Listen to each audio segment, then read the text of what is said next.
हामी सबै जुटौँ। काठमाडौँ सर देश त बाहिर एक किसिमले उठिसकेको छ, तर जबसम्म काठमाडौँ उठ्दैन तबसम्म केही पनि गर्न सकिँदैन। अमेरिकाले जति पनि सहयोग दियोस् हामी लिन चाहन्छौँ, हामी बाहिरी राष्ट्र भन्दैनौँ, तर त्यो कन्डिसन हामीलाई स्वीकार्य भएन। कृपया यो पोर्टलबाट पुग्ला पनि अमेरिकाका राष्ट्रपति र सबै अमेरिकी दाजुभाइ दिदीबहिनीहरूलाई यति पैसा फिर्ता लगिदिनु होला कृपया। हामीलाई त्यो कन्डिसन सहितको मुलुक बिक्री गर्ने पैसा चाहिएन। हामी तपाईहरुसँग हामीलाई पैसा देऊ भनेर फेरि जीवनमा नआउला।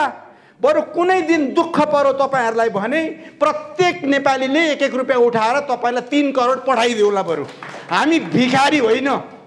हामीले लिन्न भन्दा भन्दै जबरजस्ती थुपार्न पाइदैन। खबरदार, जसले पास गर्छौ घर पुग्न पाउँछौ कि पाउँदैनौ, जीवनभरि बचाइराखे अब उत्रिन्छु बाटोमा। सीधा कुरा हो, मातृभूमिको कुरा छ, त्यहाँ मुलुक सक्ने कुरा छ। यहाँ त्यो खतरा डिजाइनबाट ल्याएको एमसीसी स्वीकार हुँदैन। संसारको सुरक्षाको चिन्ता लिने देशले हामी जस्तो सानो देशसँग यति ठुलो कुरा नगर्दिया भए हुन्थ्यो भन्ने हाम्रो आग्रह हो। नगरोस् भन्ने हामी चाहन्छौँ र अमेरिकाले आफैले पुनर्विचार गर्नेछ एमसीसी बारे र उसले नेपाली जनतालाई सम्झाएर नेपाली जनताको भावना अनुसार विकासमा साझेदारी गर्न चाहन्छ भने हामी सधैँ स्वागत गर्न चाहन्छौँ र त्यसका निमित्त म यही मञ्चबाट अमेरिकी सरकारलाई आग्रह गर्न चाहन्छु, नेपालीको भावनालाई बुझेर तपाईहरुले एमसीसी अहिलेलाई स्थगित गरिदिनुहोस् भन्न चाहन्छु। धर्मनिरपेक्षता लेख्ने तिम्रा ती हातले पहिला तिमीले तिम्रो नाम फेर। बाबुराम भट्टराईले त्यो नाम राख्न पाइँदैन। त्यो क्रिस्चियन भएको मान्छेले अर्कै नाम राख। त्यो हाम्रो वैदिक सनातनको नाम राख्न पाइँदैन। माधव कुमार नेपालले हाम्रो कृष्णको नाम राख्न पाइँदैन, अर्को नाम राख। यस्तै गर्दा खड्ग प्रसाद ओलीले पनि नाम फेर। र यी दलका नेताहरूलाई के भन्न चाहन्छु, शेरबहादुर देउपा लगायतका देशद्रोहीहरूलाई के भन्न चाहन्छु भने तिमीले आफ्नो बाउलाई धिक्कार पहिला जन्म दिएकोमा। किनभने तिमीले देशमा निरपेक्षता किन ल्यायौ, कसको लागि ल्यायौ? हामी वैदिक सनातनवालेले कसको के बिगार्दिया थियो? हामीले त कसैलाई केही गर्दिया थिएन। त्यसकारण भित्र गडेका कुरा छन्। दुर्गम जिल्लामा पनि पुगेर आएको, बच्चा पाउन नसकेर मरेकी आमा देखेर पनि आएको, 1 किलो कुहेको चामल पाउनको लागि 3 दिन हिँड्दै गरेका मेरा दाजुभाइ दिदीबहिनी देखेर पनि आएको। तिनै जनताको नाममा चुनाव जितेर अरबपति हुन तिमीलाई लाज लागेन? यस मुलुकको पैसा तिमीलाई लुटेर लगेर विदेशका बैंकमा जम्मा गर्न तिमीलाई लाज लागेन?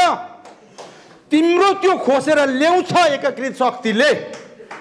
कसम, यिनै युवाहरूको कसम। मैले भनिसकेँ, धेरै मान्छे बेकामे काम नगर्ने र मुलुकलाई माया नगर्ने मान्छे चाहिए होइन, तर 70 लाख मान्छे बाहिरका छन्, हामीसँग जोडिँदैछन्। उनीहरूले कुरो बुझे हुन्छ। चुनावको स्ट्राटेजी के हुन्छ हामी गरौँला। सङ्गठन विस्तारको क्रम हो। जुन ठाउँमा अहिले म काम गर्दैछु सयौंको संख्यामा मान्छेले कसरी जोडिने हजुर जोडिन्छौँ भनिसकेका छन्। अलिकति समय लाग्ला, हामी जोडिँदैछौँ, शक्तिशाली हुँदैछौँ। सामूहिक सौदाबाजीले देश बनाउँदैन। तपाईहरु सामूहिक सौदाबाजी नगर्दिनुहोस्। ट्रेड युनियन बनाएर सामूहिक सौदाबाजी गरेका कारणले आजको अमेरिकाको अवस्था चाहिँ खस्कियो भएर 1937 मा सन् 1937 मा त्यति बेलाका राष्ट्रपति रुजवेल्टले पब्लिकली भाषण गर्दै आउनु भएको। कलेक्टिभ बार्गेनिङको कुराले अमेरिकाको अर्थतन्त्रलाई धेरै ठूलो असर पार्यो। त्यसकारणले ट्रेड युनियन बनाएर बार्गेनिङ गर्ने कुरा नगर्नुहोस्, यसले अमेरिकालाई माथि जान दिँदैन भनेर उहाँले पटक पटक बोल्नु भएको छ।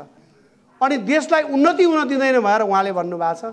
यहाँ के गरे, त्यो कुरा चाहिँ मजदुरको मौलिक अधिकार भनेर राखेको छ। यस्तो खालको बैरो, यस्तो खालको गैर जिम्मेवार राज्य सत्ता र नेतृत्व हामीले खोजेका छैनौँ। अहिले समस्या के हो त भने पोलिटिसियनहरूको आफूलाई केन्द्रमा राखेर सोच्दै गरेको हुनाले समस्या। कतिसम्म केन्द्रमा राख्ने, तपाईहरुलाई उदाहरण दिन्छु, पहिला पनि मैले दिएको हो। गिरिजा प्रसाद कोइरालाले 1-to-1 वार्ता गर्दाखेरि, भारतका प्रधानमन्त्रीसँग एकल वार्ता गर्दाखेरि उहाँले आफ्नो नातिनीलाई स्कलरसिप माग्नुभयो। एम्समा पढ्नको लागि MBBS पढ्नको लागि स्कलरसिप माग्नुभयो। यसले के एउटा सङ्केत गर्छ भने हाम्रो उच्च तहका भनिने नेताहरू पनि आफैमा केन्द्रित छन्। विदेशीहरूसँगको सम्बन्धलाई, मित्रवत सम्बन्धलाई, सम्पर्कलाई उनीहरू आफ्नो हितमा, निजी हितमा प्रयोग गर्न चाहन्छन्, राष्ट्रको हितमा होइन। हिजोसम्म, आजभन्दा 6 महिना अगाडिसम्म यो संविधानको विकल्प छैन भनेर बोलिरहेको मान्छे, यो संविधान बिना देश चल्नै सक्दैन, अब कतिपटक संविधान फेरि भनिरहेको मान्छे फेरि हिजो बिहान के सपना देखेर हिन्दू राष्ट्र र राष्ट्र चाहिन्छ भन्न आउनुभएछ, सङ्घीयता चाहिन्छ भन्न आउनुभएछ। अब कसरी विश्वास गर्ने उहाँहरूको एजेन्डा यो हो भनेर? चुनावपछि फेरि के बोक्नुहुन्छ फेरि त्यसलाई पनि हामीले त्यसै गरी बुझ्ने। अब अर्को कुरा के हो भने तपाईहरुलाई यो अहिले हामी पार्टीकै सन्दर्भमा थियौँ, राज्यमा आइपुग्यो जोड्न। अब यो पार्टी किन गठन हुनु पर्यो भन्दाखेरि देशका लागि यति इमानदारीका साथ उत्पन्न भएको अर्को कुनै दल छैन। अघि मैले केही बुदाहरू भने। अब हामीले केही कार्यक्रम ल्याउन खोजेका छौँ। अहिले हामीले दस्तावेज ल्याउन अलिकता ढिला गरिरहेको कारण छ। चुनावको लागि भएर अब चाहिँ विभिन्न दलहरूले कार्यक्रम बनाउँछन्, आफ्नो विचार बनाउँछन्। अनि कहीँ ठाउँमा के देखिया छ भनेदेखि हाम्रा विचारहरू चाहिँ कपी गर्ने, चोर्ने र आफ्नो बनाएर बेच्ने, गर्न चाहिँ नपर्ने, आफ्नो बनाएर बेच्ने, त्यो सम्भावनाबाट अलिकता जोगिनको लागि पनि, हुन त सधैँ यसरी जोगिन सकिँदैन। उनीहरूले आज शनिबार भने भन्दैमा हामीले शनिबार होइन भन्न पनि मिलेन। कतिपय कुराहरूमा समानता पनि हुन्छ, तर हामी के चाहन्छौँ भने हाम्रा दस्तावेजहरू फरक छन्, फरक ढङ्गले हाम्रा सोचहरू फरक छन्, त्यसकारणले दस्तावेज फरक हुन्छन्। हामी निर्वाचन प्रणालीमा सुधार गर्न चाहन्छौँ। अहिले मैले बुदागत रूपमा मात्रै भने। हामी शिक्षा, स्वास्थ्य, न्याय र सुरक्षा यो 4वटा कुरा निशुल्क गर्न चाहन्छौँ। हामी जनमुखी कर नीति ल्याउन चाहन्छौँ। अहिले सबभन्दा देशमा गाह्रो कसैलाई छ भनेर सोध्नुभयो भने पहिला सजिलो कुरा गरौँ। सबभन्दा सजिलो कसलाई छ भने कुरा गरेर खाने मान्छे र केही पनि नगर्ने मान्छेलाई सबभन्दा सजिलो छ। कुरा गरेर खाने भनेको अहिलेको नेतृत्व। केवल कुरा गरेर खानेहरूलाई 5 करोडको चाहिँ गाडी पनि आएकै छ, ट्याक्स तिर्नु परेको छैन। अनि आलिसान बङ्गला पनि छँदैछ, भाडा तिर्नु परेको छैन, आफूले कमाउनु परेको छैन। गरे चाहिँ कुरा मात्रै हो, तर उनीहरूको जीवनशैली हेर्नुहोस्। चाहे बुढा नीलकण्ठदेखि खुमलटारसम्म बस्ने मान्छेहरूको जीवनशैली हेर्नुहोस्।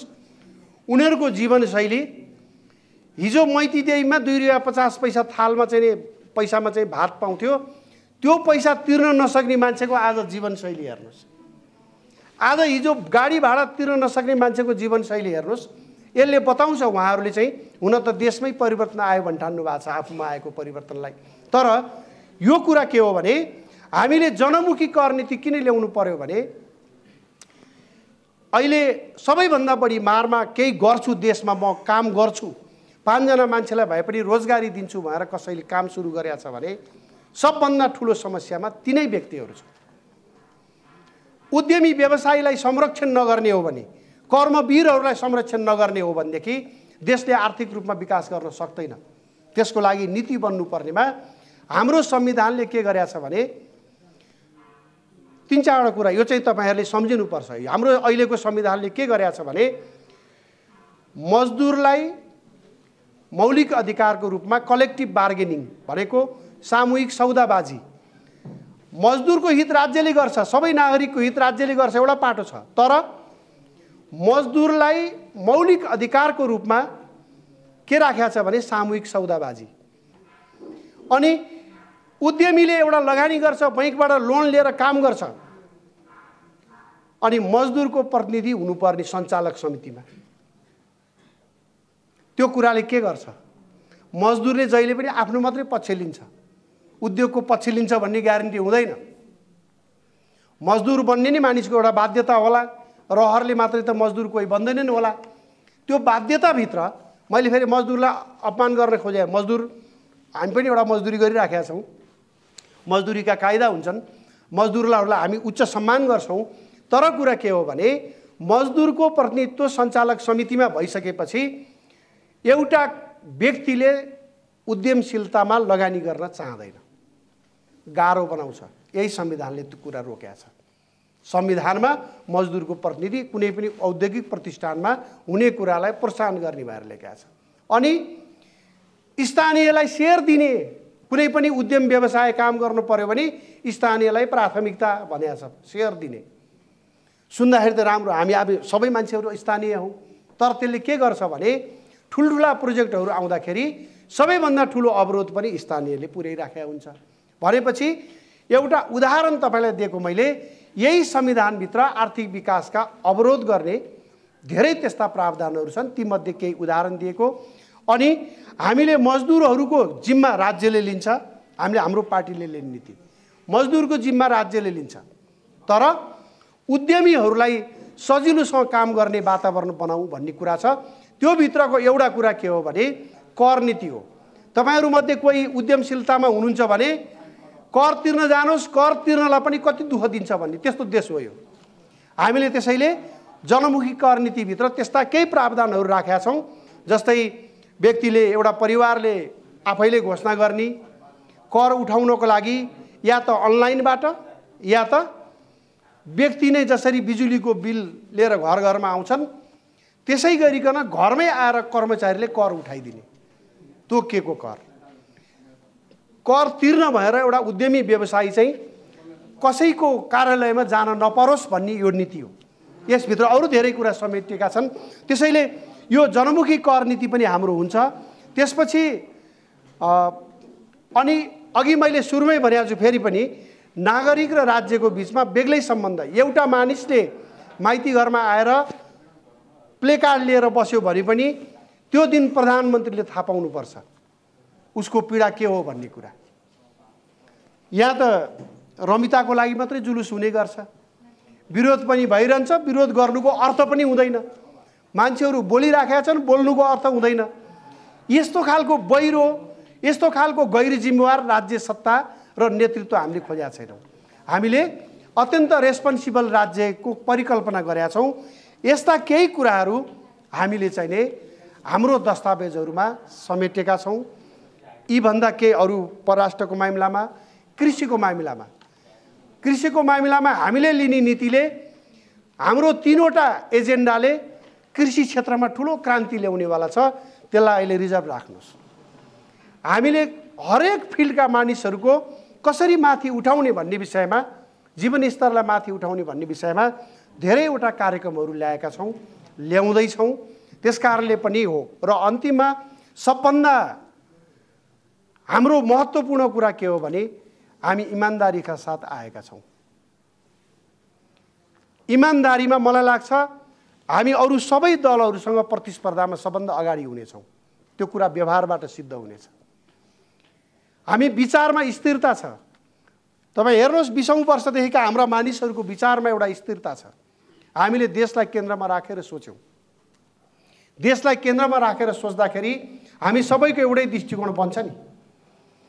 त्यसैले हामीले के विचार गर्नुपर्छ भने यस्ता धेरै सूक्ष्म कुराहरू छन् जसको बारेमा हामीले बताउनु छ।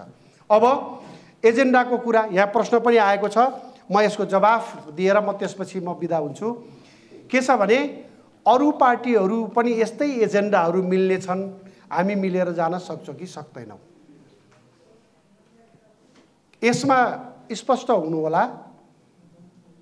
हामी यस्तै खालको एजेन्डा बोक्नेहरूसँग छलफलमा छौँ, छलफल चलिराखेको छ। यसरी छलफल हुँदाखेरि उहाँहरूले माग्नु भएको छ, कसैले प्रधानमन्त्री बनाउने ग्यारेन्टी माग्नु भएको छ, कसैले मन्त्री बनाउने ग्यारेन्टी माग्नु भएको छ, कसैले पार्टीको अध्यक्ष बनाइदिने ग्यारेन्टी माग्नु भएको छ। हामीहरूलाई पनि ठिक लाग्ने मान्छे उपयुक्त भयो भने हामी त्यसमा सहमत हुन्छौँ। त्यसैले विचारको कन्सिस्टेन्सी चाहिन्छ, स्थिरता।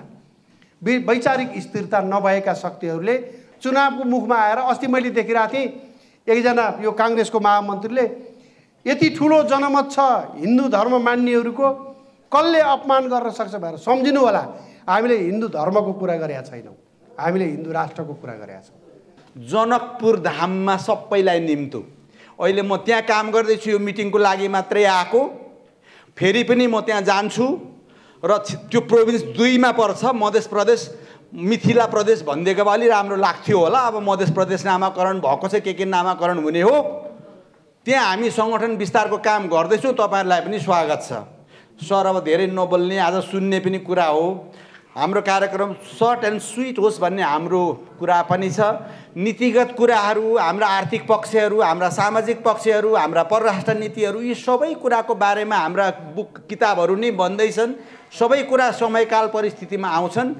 आज चाहिँ चिनजान गर्नको लागि पनि आएको, किनभने धेरैजना नयाँ अनुहारहरू देखेँ, मलाई साह्रै खुसी लाग्यो र मुलुकको सुन्दर भविष्य पनि देखेँ। ढुक्क हुन चाहन्छु। नेपाल आमाको जय होस् भन्न चाहन्छु। एकीकृत शक्ति नेपालको जय होस् भन्न चाहन्छु र हाम्रा युवाहरूसँग सधैँ रमाउन चाहन्छु। म चाहिँ अलिकति रमाइलो पनि गर्नुपर्ने मेरो नेचर छ। मलाई यसो कविता सविता लेख्न पनि मन लाग्छ, कहिलेकाहीँ टिकटक बनाउन पनि मन लाग्छ, कहिलेकाहीँ फेसबुक बनाउन पनि मन लाग्छ, कहिलेकाहीँ युट्युबमा पनि जान मन लाग्छ। रमाइलोको लागि जीवन रमाइलो मात्रै देख्छु मैले। 100 वर्षको जिन्दगी, मलाई हाँस्न त फुर्सद छैन, रमाउन त टाइम पुग्दैन, पीडा व्यथा र आँसु कहाँबाट ल्याउने, त्यो त मसँग समय नै पुग्दैन। त्यसकारण जो आउनुहुन्छ रमाउँ, खेलौँ र मातृभूमिका कुरा गरौँ। नेपालले मात्रै संसारलाई दिन सक्छ, अरूले त लुट्ने मात्रै हुन्। अरूलाई लुट्न मात्रै आउँछ, नेपाललाई दिन आउँछ। अतिथि देवो भव भन्ने हामी, आफू नखाएर भए पनि अतिथिलाई खुवाउने हामी भुइँमा सुतेर भए पनि खाट दिने हामी, ढोका नै सधैँभरि खुला राखिदिने हामी। त्यस्तो परम्परा उनीहरूले थाहा नै पाएका छैनन् र थाहा पाउँदा पनि पाउँदैनन्। रह्यो कुरा एकीकृत शक्ति नेपालको आजको यत्रो सहकर्मी, मेरा सबै सहकर्मीहरूको बिचमा एमसिसीको बारेमा के हुन्छ भन्ने कुरा छ। हामीले त्यो कुरा स्वीकार्न सक्दैनौँ होला। अलिक दिन जनकपुर बस्न पाएको थिइनँ, यहाँ त अर्कै भइसकेछ भनेपछि सबैलाई शुभकामना दिन चाहन्छु। हिम्मतका साथ अगाडि बढौँ। हामी एक ढिक्का छौँ। नेपाल आमाको कसम, नेपाल डेभलप नदेखिकन मर्नेवाला छैनौँ हामीहरू। म पनि तपाईँहरू जस्तै यङ हुन चाहन्छु, किनभने मेरो मुटु नै अहिले 25 वर्षको भन्दा माथि पुगेकै छैन। मैले चाहेको सबै पारामिटर्सहरू नर्मल छन्। त्यो भएको हुनाले म पनि तपाईँहरू सँगसँगै हिँड्न चाहन्छु। सङ्गठन विस्तारको क्रममा पनि हिँड्न चाहन्छु। जीवन त अर्पण गरिसकेँ भने मलाई अब जागिरको अर्थ पनि छैन, कुनै कुराको अर्थ छैन। मुलुकको माटो भनिसकेँ, दोहोऱ्याउँछु, एक छटाक मेरो पर्समा जहिले पनि हुन्छ। जहिले पनि मातृभूमिको एक छटाक माटो मेरो पर्समा हुन्छ, खोलेर हेरे भो। जहिले पनि एक छटाक माटो मेरो सिरानीमा हुन्छ। यो बच्चैदेखिको बानी के हो माटोमा सुगन्ध भेट्छु। पाथिभरा देवीको कसम, कुम्भकर्ण हिमाल जस्तै अटल विचार कुम्भकर्ण हिमालको कसम, नेपालका दिन अब राम्रा आए। यति भन्छु सर, आजलाई यति भन्छु। किन अब हाम्रो अध्यक्षज्यूले अन्तर्क्रिया कुराहरू पनि छन्, अरू पनि हाम्रो कार्यक्रम छोटो मिठो पार्ने भन्या छ, अरू पनि 1-2वटा प्रोग्राममा पुग्नु छ। माता जानकीकै क्षेत्रबाट आएको हुनाले यति कुरा चाहिँ भने मैले जे पर्ला अब नाम पनि अलिकति रामजुरिया पनि छ। वैदिक सनातनमा त्रिशूल चिन्ह छ। यतिको जाँगरिलो भाइ बहिनीहरू अगाडि देखिसके, सहकर्मी देखिसके, सुन्दर भविष्य छन्। अब चाहिँ मलाई रोक्नु हो सर है। Thank you so much, thank you so much, thank you.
राष्ट्रवादी दलालहरू होसियार सम्पूर्ण नेपालीहरू एक हौ सम्पूर्ण नेपालीहरू एक हौ राष्ट्रिय स्वाधीनताको रक्षा गरौँ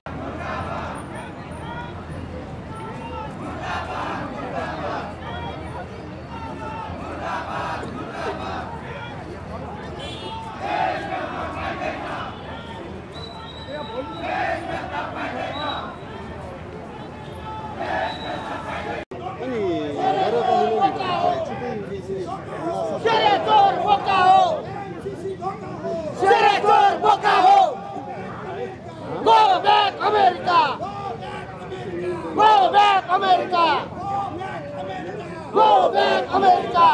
MCC धोखा हो।